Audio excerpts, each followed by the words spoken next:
We have just clicked over a week since the UK general election was called, and today Parliament will be formally dissolved.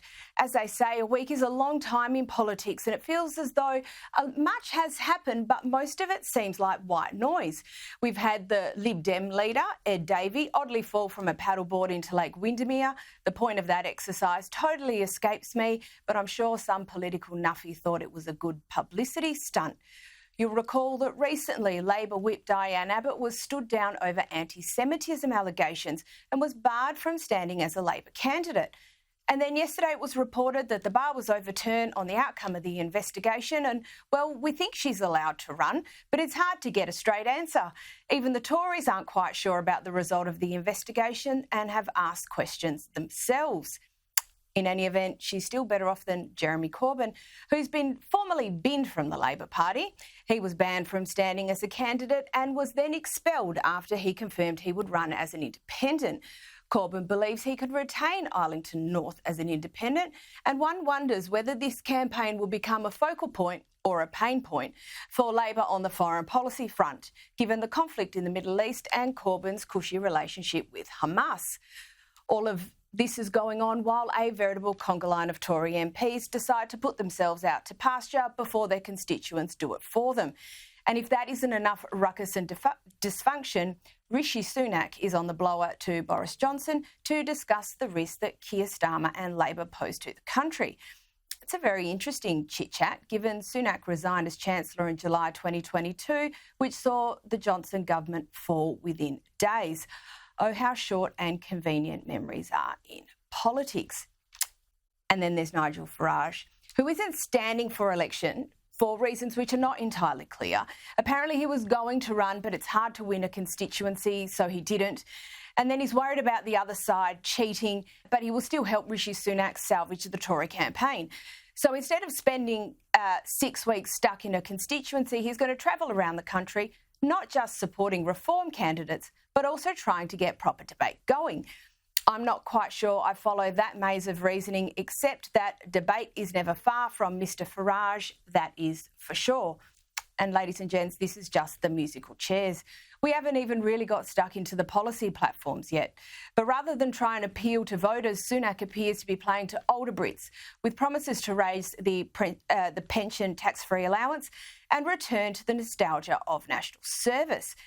They seem like odd policy announcements after being so long in government, but perhaps that political calculus is less focused on the future of the country and more focused on who's actually likely to turn out to vote. Now, the polls have shown a slight improvement for the Tories recently, and when I say slight, I mean the plunge appears to have been arrested. Not enough to retain government, but perhaps enough to ensure the morning after papers label an election defeat as a loss rather than a total unmitigated shellacking.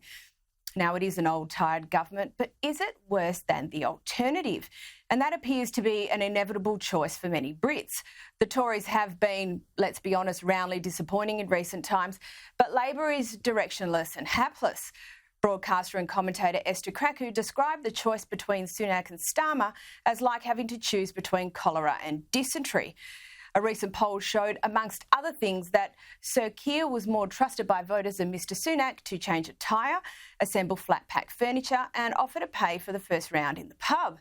The Labor leader also beats his Tory rival on who is more likely to lend money if asked and to win popular game shows such as Celebrity MasterChef or I'm a Celebrity, Get Me Out of Here. With such serious issues at play at the moment, it seems almost inappropriate to be so cavalier about this decision-making.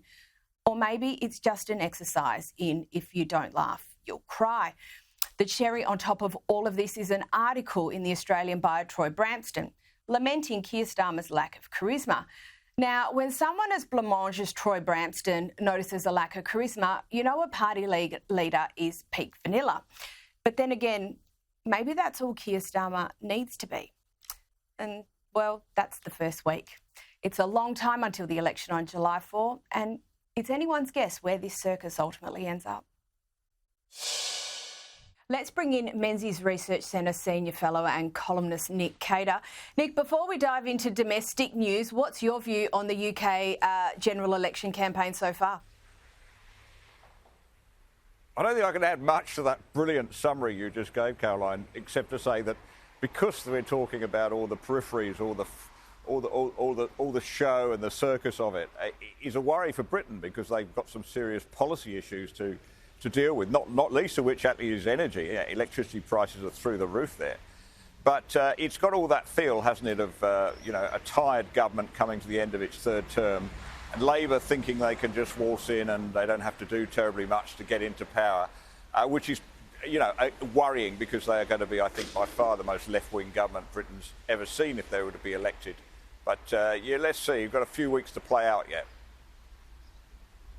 Well, back home, we continue to get nothing but bad news out of the Department of Immigration.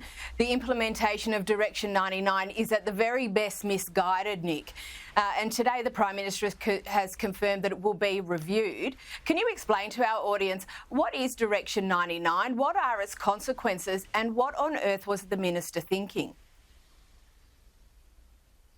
I can't explain the last bit, but what the Minister was thinking, but I'll give you the rest. Yeah, I mean, Direction 99 was an edict from the Minister to the Administrative Affairs Tribunal, who deal with immigration appeals, saying that if somebody spent a bit of time in Australia, if they've got some ties to the Australian community, and that's all left very vague, then we should give that weight as against other factors like their criminal record. So, the AAT commissioners have taken the Minister seriously, and they've done exactly that in these high-profile cases where people with rape offences, child abuse offences, violent crime, drug dealing, people that would have been before Direction 99 would have been out on their ear. Now they can stay because they've got some connection with the Australian community. I thought the only connection that really mattered was whether you're prepared to take out citizenship and take an oath of loyalty to the country. That's how it used to be. But now apparently you don't need to do that, not according to Direction 99. But you think the Minister's incompetence in this is absolutely indefensible, but apparently not. Here's Claire O'Neill going into bat for her colleague. Actually, Minister Giles has stepped in here. He is taking action, as a good minister would do. He's doing the right thing. He's stepped in at the right moment. He stepped in at the right moment. OK, a lot of people would dispute that. He put in this direction, this ministerial direction, last January. Then they used the laws, this direction that was put in by your government, to stay in this country. So do you think it's maybe too late that Andrew Giles is acting now? I just reiterate what Minister Giles has said yesterday. Those visas were cancelled by the part that government plays in this. An independent tribunal overturned those decisions. Nick, when is the Prime Minister going to show some leadership here and put the safety of Australians before his mate? Look, we call this incompetence, and that's what it looks like from our point of view. But actually, let's not forget that Albanese and Andrew Giles, they actually philosophically want an open border policy. They've only been forced to do the turn back thing because of the electoral reasons, but that cuts across the grain to them. I mean, what they've done here in making it easier for all sorts of migrants, whether desirable or not, to stay in the country, that's exactly what they think. I mean, it's the same as the Democrats in the United States, isn't it? Look at the open borders there. It's in their mindset. So it's not incompetence as much as ideological madness, in my view. Now on to the ABC, and the fallout from the Laura Tingle racism saga continues. Yesterday, ABC News Director Justin Stevens released a statement which said the following, amongst other things: Laura Tingle's remarks at the Sydney Writers' Festival at the weekend lacked the context, balance and supporting information of her work for the ABC and would not have met ABC's editorial standards. Although the remarks were conversational and not made in her work capacity, the ABC and its employees have a unique obligation in the Australian media. Yet there doesn't seem to appear to be any acknowledgement of this failure from Ms Tingle in her op-ed length statement, does there, Nick? No, she's full of self-justification in there, and she's been misunderstood, and it's the Murdoch press and all that sort of stuff. It's what you expect. We've seen this play out before, haven't we? That an ABC reporter or commentator, makes some outrageous statement or does some misreporting, say, for instance, on Donald Trump and Russia, and it's just ignored. They get away with it. It's a travesty, an absolute travesty. And I wonder what it would take to actually bring some discipline to the ABC, because it seems that management are trying their best to look like they're saying the right things. But it's a gentle slap with a wet lettuce leaf, I think, to Laura Tingle from ABC Management, and there's no consequences for her. She's too powerful. Speaking of no consequences, and the Greens continue to take a rather myopic and jaundiced view of the conflict in Gaza, here's Adam Bandt at the weekend struggling to admit that Hamas is a terrorist organisation. Do you also agree Hamas is a terrorist organisation that needs to be dismantled? Well, they're listed as a terrorist organisation. Do you support that? And our point is now, well, it's just a fact. They're listed I'm as a asking terrorist. if you support it. Do you think they're a terrorist organisation? Well, we're not arguing to change that. We're saying they're listed as a terrorist organisation. So you agree they are a terrorist organisation? Well, but the point is, what are you going to do? The Palestinian civilians cannot be collectively punished. Sounds like you're having some trouble saying that Hamas is a terrorist organisation. And then, Nick, yesterday the Greens engaged in an epic display of wedge politics, seeking to put up a motion to recognise Palestinian statehood. The Coalition, Labor and part of the crossbench, they opposed the motion to suspend parliamentary business to debate recognition of a Palestinian state. Now, there were two things which I thought particularly interesting to my mind. The part of the crossbench which voted with the major parties and the ones who abstained. And then the Greens' tantrum in the aftermath about Labor preferences. It was a rather instructive vote, wasn't it? Absolutely, and the fact that Adam Bandt and the Greens are prepared to play politics with a crucial foreign policy issue like this it just shows we're in a very, very dangerous position if they get the balance of power in the next election. And I think you're right. What I think is going on here is that nobody in the Greens is really taking the foreign policy issues seriously. They're just after another totem. The Palestinian people are their latest totem. Was the polar bear one day and the climate the next, and today it's the Palestinian people. They've got zero understanding of the history and the politics of this, as Julia Gillard wisely pointed out last weekend. And they're simply trying to get their supporters on board with this virtuous statement over something they know absolutely zero about, and they're ignoring and closing their eyes to the terrible, terrible events of October 7th. Here. Now, onto the corporates, and the news cycle, Nick, is littered with corporates taking positions on matters they probably shouldn't and then receiving an uppercut from the public for their effort. An interesting piece in the AFR about US corporations who are deciding to stay mum on non-core business. Are they finally learning? Well, this is interesting, isn't it? They're backing away from this ESG business, which, a couple of years ago was supposed to be the new way of accounting. Everybody was supposed to do their accounts according to this. It's just not workable, is it, in the end of the day? I don't think that we're seeing the end of woke capitalism by any means, Caroline. In fact, that's probably only just beginning, because the sort of people that are now filling their offices, or the different diversity and inclusion staff and so forth, they've got, just in sheer numbers, there are so many of them, they're influencing these companies. But at the end of the day, reality does hit. I mean, they have to make a profit, and if ESG is really seriously damaging the bottom line, they're not going to do it. I think that's fair, and ultimately nothing brings anyone crashing down to reality quite like some corporate insolvency. But still, over in the US, and the jury in the Trump trial, they're deliberating at the moment. Let's just say the last day or so has been rather eventful. First, Trump said this. What's happening here is weaponization at a level that nobody's seen before, ever, in listening to the charges from the judge, who's, as you know, very conflicted and corrupt, because of the confliction, very, very corrupt. Mother Teresa could not beat these charges. These charges are rigged. The whole thing is rigged. The whole country's a mess. And then the judge's direction to jurors, that raised some eyebrows. Here it is.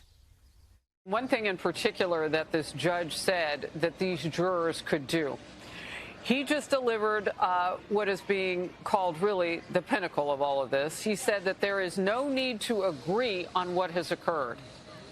They can disagree on what the crime was among the three choices. Thus, this means that they could split 4-4-4, and the judge would still treat them unanimously. And then lastly, this was the hot take from a commentator at MSNBC. As you've noted, with respect to Judge Marchand, I mean, I am like now, I have like a man crush on him. He is such a great judge that it's hard to see that the jurors wouldn't have the same impression. I mean, you just keep on thinking, if you looked in a dictionary for like judicial temperament, that's what you get. Nick, can this trial get any more ridiculous? That's weird, that MSNBC quote, isn't it? That really is very strange. No, look, no, it can't. And Trump is right. He said that even Mother Teresa couldn't escape the charges, couldn't get off this one. And he's absolutely right. The whole thing is terribly rigged against him. But is that, Caroline, you know about the law, is that right? Are they going to say, OK, we've got three charges, you can pick any one, you don't have to all agree that he's guilty of one of those charges, just if anybody thinks he's guilty of something, that'll do? That's just not justice, is it? Surely it'd be challenged in a higher court. But it is a circus at the end of the day, and Trump, whether he'll, whatever the sentence, whatever the verdict, he's a winner out of this, I think. Yeah, I think that's fair, definitely politically in any event. And no, I haven't seen a court in this country or a judge in this country give that sort of direction. I'm not quite sure how far they would get. But moving on, and there are a number, obviously, of fragile geopolitical situations around the world. And the Korean Peninsula, well, that one there's been dicey for decades. But recently, a balloon has erupted. What on earth is this about? Well, this is supposed to be retaliation, isn't it? The North Koreans are retaliating for the South Koreans sending little USB sticks across on balloons with K-pop on them. And they're retaliated by sending lots of rubbish and feces in these balloons, which fall to the ground. It rather confirms our thoughts about North Korea, doesn't it? I mean, not a lot of people get to go there, and those who do aren't given free access to walk around still. But, if this is the best that North Korean culture can provide to the South in return for wonderful USB sticks of K-pop, it really does confirm our thoughts about what sort of regime and what sort of country it is. It's just, but on that level, but it's also pretty disgusting, isn't it? I can't even say what's in those bags on television. Yeah, well, look, it was not something that I was expecting to read about today, and I was a little shocked myself, even by what we know about North Korean standards on those sorts of matters. Anyway, Nick Cater, thank you so much for your time. Thank you, Caroline.